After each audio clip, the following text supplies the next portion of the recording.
Welcome to Pod Me If You Can, I'm David Farrell. Today on the show we're reviewing the film Mystery Date from 1991. It stars Ethan Hawke and Terry Polo. Pod Me If You Can, movie reviews. Tom, played by Ethan Hawke, is harbouring a big crush on his next-door neighbour, played by Terry Polo, to the point where, like a creepy stalker, he's started staring at her at the beach, looking at her through his telescope, and going through her garbage for a couple of months. His brother visits from California and pushes him to go on a date by impersonating Tom on the phone.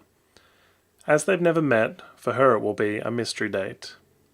Now his brother Craig, played by Brian McNamara, is super generous, and he lends his ID, his wallet, his credit card to his little brother so he can go on this date.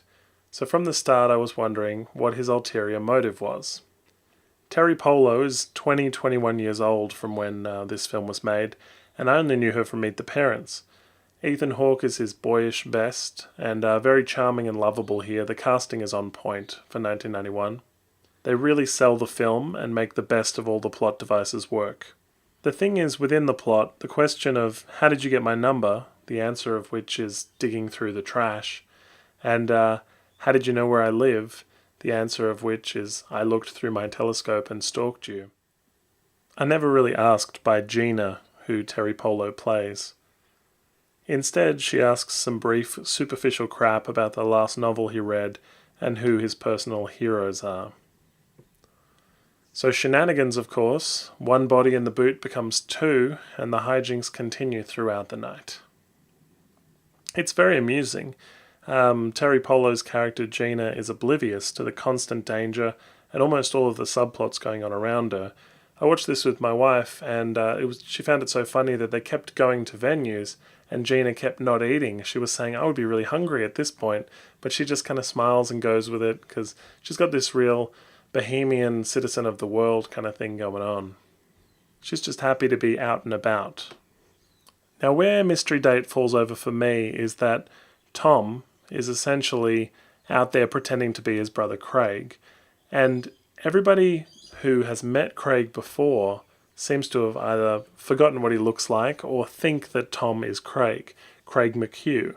He's constantly mistaken for his brother, and the whole plot hinges on this factor, so he has to look enough like his brother for this to work. His brother has a bad reputation, and it precedes him everywhere they go, at every venue.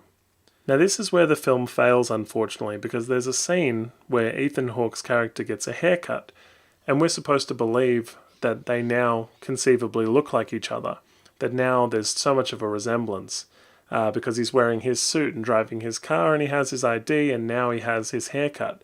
But he still looks like Ethan Hawke, and he still doesn't look enough like his brother for this to sell the film. Not to the point where these hijinks are believable. You also have to suspend belief a few times, as characters fall over themselves to go out the window, or accidentally do something in the dark, and basically the laws of physics bend a little bit here. So if you can go with it, you'll probably enjoy the film a lot more. Unfortunately, I couldn't quite go with it, and so it was ruined a little bit for me. There are some genuine laughs.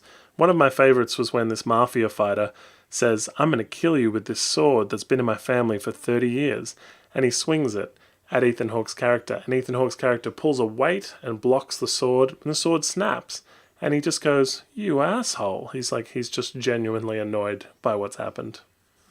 Guest stars in this film include B.D. Wong from the Jurassic Park series, as well as Fisher Stevens, who you might know from Lost, or you might know from The Cove, his documentary. It's got a decent and memorable soundtrack to it.